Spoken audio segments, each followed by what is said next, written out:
नमस्कार, स्वागत है आपका हमारे चैनल पर। और उत्तर प्रदेश की इस वक्त बड़ी खबर आ रही है कि उत्तर प्रदेश के एटीएस ने धर्मांतरण यानी कि लोगों का जबरन धर्मांतरण करने वाले गिरोह पर एक बड़ी कार्रवाई की है। और इसी को लेकर उत्तर प्रदेश के एडीजी प्रशांत कुमार ने लखनऊ में एक प्रेस कॉन्फ्रेंस की, क्योंकि लखनऊ में से ही इन दो मौलानाओं की गिरफ्तारी की गई है जो कि इस तरीके का गिरोह चलाते हैं। और ये गिरोह के जो दो मौलाना हैं अभी तक 1000 से ज्यादा लोगों का धर्मांतरण कर चुके हैं। आज जो प्रेस कॉन्फ्रेंस प्रशांत कुमार के द्वारा की गई, एडीजी के द्वारा की गई, इसमें बड़े बड़े खुलासे और बड़ी बड़ी चीजें इस गिरोह के बारे में प्रशांत कुमार के द्वारा बताई गई। उन्होंने बताया कि ये जो गिरोह है जिसके सरगना है, जिनकी जो आज दो मौलाना के रूप में जो ये दो सरगना है और इनकी जो गिरफ्तारी हुई है, ये लोगों का जबरन धर्म चेंज करवाते हैं। और ये लोग उन्हीं लोगों को टारगेट करते हैं जो कि परेशान रहते हैं, जिनके पास नौकरी नहीं है। और शर्मनाक बात यह है कि ये जो दो मौलाना है या फिर जिस तरीके का ये गैंग चलाते हैं, ये गैंग उन लोगों को भी टारगेट करता है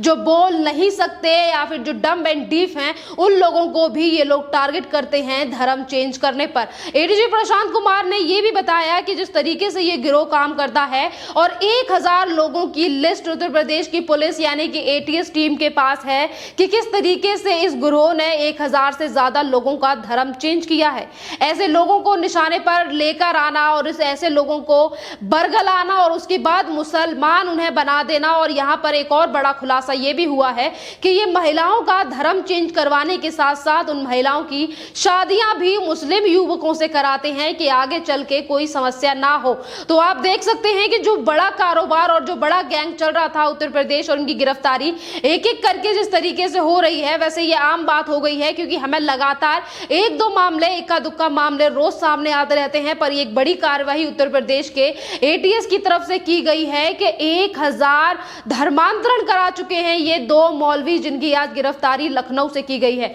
उत्तर प्रदेश के एटीएस से जब सवाल किया गया कि ये जो 1000 से ज्यादा जो धर्मांतरण ये लोग करवा चुके हैं, ये कितना टाइम में हुआ है और ये कब से कारोबार चल रहा था, तो एटीएस की तरफ से कहा गया है कि ये जो कारोबार इन दो मौलानाओं की तरफ से चल रहा था यानी कि जहांगीर, दूसरा है उमर गौतम, और इन दो मौलानाओं के द्वारा जो कारोबार चलाया जा रहा था पिछले 1.5 साल से 2 सालों में ये लोग 1000 से ज्यादा लोगों को मुसलमान बना चुके हैं जो कि गैर मुस्लिम हुआ करते थे। अब आप देख सकते हैं कि उत्तर प्रदेश की एटीएस किस तरीके से लगातार ऐसे गिरोहों को काबू में ले रही है, उनकी गिरफ्तारी कर रही है, या फिर वो रोहिंग्या हो, इन जैसे आतंकवादी जो कि भारत में रहकर ही भारत को बदनाम करने जैसा काम करते हैं। वैसे आप सभी को पता है कि हमारे संविधान में इस बात की आजादी है कि कोई भी व्यक्ति अपना धर्म चेंज कर सकता है, उसे आजादी है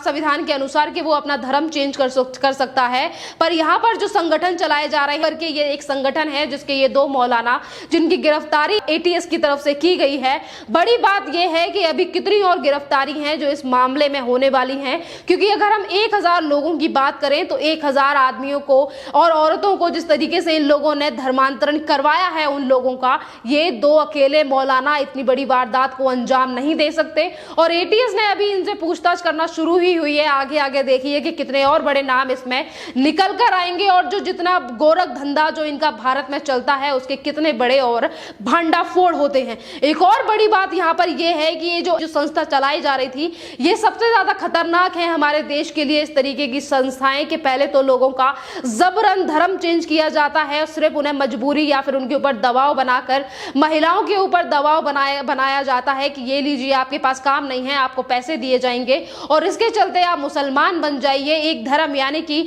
हिंदुओं को उनके धर्म के बारे में बरगलाया जाता है और मुस्लिम धर्म को अच्छा करके उन्हें बताया जाता है, जिसकी वजह से लोगों को पूरी तरीके से धर्मांतरण करके कि उन्हें बाद में किसी चीज का ये ना लगे कि हमने अपना धर्म परिवर्तन क्यों किया। किस तरीके की साजिश इन लोगों के द्वारा चली जा रही है वो आप अच्छी तरीके से समझ सकते हैं। एक और बड़ी बात यह भी है कि एटीएस के पास उन 1000 से ज्यादा जो लोग हैं और उन सभी लोगों की लिस्ट एटीएस के पास है और एटीएस दावा कर रही है कि हमारे पास सारे सबूत हैं। और उसके बाद ही इन दो मौलानाओं की गिरफ्तारी की गई है। एक एक करके और भी बड़ी गिरफ्तारी होना इस मामले में बाकी है। और सवाल ये भी है कि जैसा कि मैंने जिक्र किया कि इस तरीके की संस्थाएं हमारे देश के लिए काफी ज्यादा खतरनाक है। और खतरनाक इसीलिए है क्योंकि ये संस्थान जो खुलासे ये हो रहे हैं कि इनको बाहर से फंडिंग होती है। फंडिंग का मतलब आप समझिए कि कोई ऐसी फंडिंग नहीं कि ये कह रहे होंगे अच्छा काम या फिर समाज कार्य कर रहे हैं तो समाज के कार्य हेतु इन लोगों के लिए फंडिंग होती है। इन लोगों के लिए फंडिंग की जाती जाती है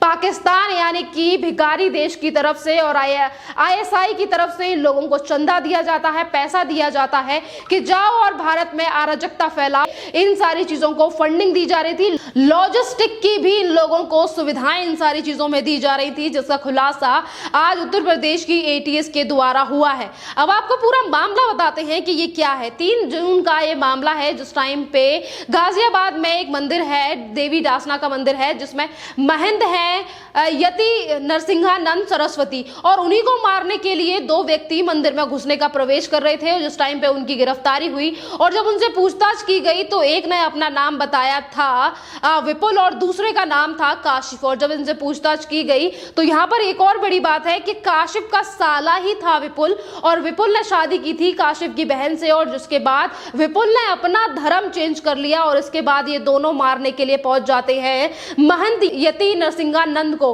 तो आप देख सकते हैं कि ISI के द्वारा फंडिंग होती है और हमारे भारत देश में जो महंत हैं, जो साधु संत हैं, और उन लोगों को मारने के लिए ISI ने पैसा देती है, और उसी के बलबूते पर ये हमारे देश में षड्यंत्र रचने का प्रयास करते हैं। मंदिरों में घुसकर महंतों की हत्या करने की साजिश इन लोगों की होती है। पर अब बड़ी बात यह है कि उत्तर प्रदेश की पुलिस ने और ATS ने बड़ी कार्रवाई इन लोगों के पर कर ली है। अभी तो सिर्फ 4 गिरफ्तारी हुई है। 3 जून को गिरफ्तारी हुई थी और आज 2 मौलानाओं की गिरफ्तारी हुई है। अभी तो ये नेटवर्क कहां तक फैला हुआ है, क्योंकि उत्तर प्रदेश के कई लखनऊ से जिन लोगों की गिरफ्तारी हुई है और इनका नेटवर्क यहाँ पर भी शामिल है। और यहाँ पे अगर हम बात बताएं कि जो मौलाना है ये खजूरी खास, यहाँ पे इनके नेटवर्क खजूरी खास से भी चलते हैं, बाटला हाउस से भी चलते हैं। मतलब उत्तर प्रदेश में जिस तरीके से इनका नेटवर्क फैला हुआ था, इस पर तो ATS एक एक करके इनकी नकेल कस रही है। पर अगर हम दिल्ली की बात करें तो दिल्ली में भी इनका बड़ा कारोबार है, जिस तरीके से इन लोगों की तरफ से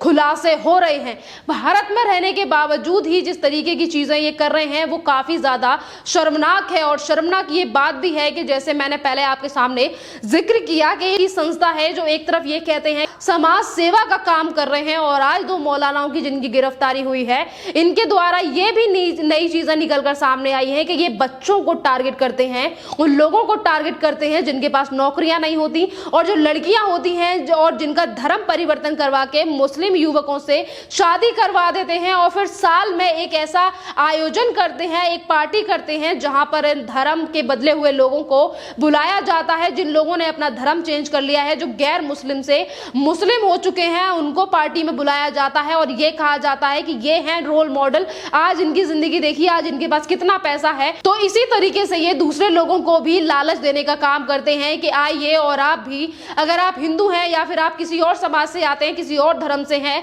अगर आप खुश नहीं हैं तो आप मुस्लिम बन जाइए और देखिए आपकी लाइफ इस तरीके की होगी। तो आप देख सकते हैं कि किस तरीके से ये षड्यंत्र रचा जा रहा था, जिस पर एक एक करके उत्तर प्रदेश की सरकार और मुख्यमंत्री योगी के द्वारा नकेल कसी जा रही है। एक और बड़ी बात यह भी है कि जैसे कि मैंने जिक्र किया कि डम्फ एंड डीफ बच्चों को भी टारगेट किया जा रहा था, वही डम्फ एंड डीफ बच्चे जिनको माँ बाप अपने से दूर कर देते हैं किसी न किसी कमी के चलते, और उन्हीं के स्कूल में जाकर इस तरीके की चीजें हो रही हैं, और बाद में पेरेंट्स से बात कराई जाती है क्योंकि वो बच्चे मूक बधिर होते हैं, और माँ बाप से इशारों के तहत बात की जाती है कि आज हम मुस्लिम बनकर काफी ज्यादा खुश हैं। ना बड़े को छोड़ा जा रहा है, ना छोटे को, ना लड़की को, ना बुजुर्ग को, और ना ही तो उन बच्चों को जिन्हें इस दुनियादारी की ज्यादा समझ नहीं है और जिन्हें ना सुनने में आ रहा है, ना बोल पा रहे हैं। पर उन बच्चों को भी किस तरीके से इस्तेमाल किया जा रहा है, सिर्फ और सिर्फ ISI के द्वारा जो फंड, जो चंदा मिल रहा है, उसको लेकर पाकिस्तान जो हमारे देश में साजिशें चला रहा है, उसे किस तरीके से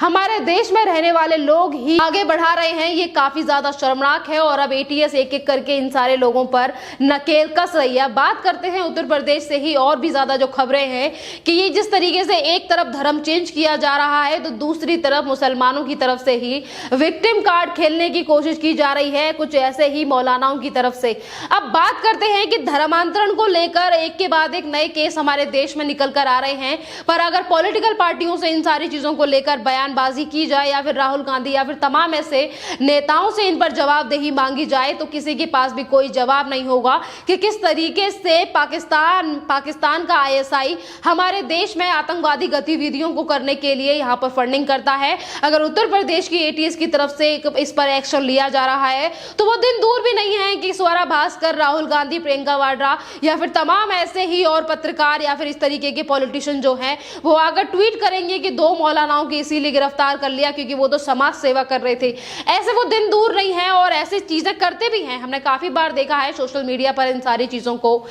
लेकर। अब बात करते हैं उत्तर प्रदेश की एटीएस के द्वारा जो कार्रवाई की गई है। अब लोगों को भी इंतजार है और हमें भी इंतजार है कि अभी तो सिर्फ शुरुआती पूछताछ हुई है और उसमें इतने बड़े बड़े नाम निकलकर सामने आ गए हैं कि 1000 से ज्यादा लोगों का धर्मांतरण करना, छोटे छोटे बच्चों को अपने टारगेट पर लेना, महिलाओं को धर्म चेंज करवाकर उनकी मुसलमानों से शादी करवाना। इसके अलावा जब इनसे और भी पूछताछ आगे तक चलेगी तो नेटवर्क में कितने और लोग शामिल हैं और ये नेटवर्क कहां तक फैला हुआ है, कौन से राज्य में कितने लोगों का धर्मांतरण किया है, ये एटीएस जल्दी ही खुलासा करेगी। और इससे जुड़ी और भी अपडेट जैसे ही आएंगी वो भी हम आपको देते रहेंगे। जय हिंद।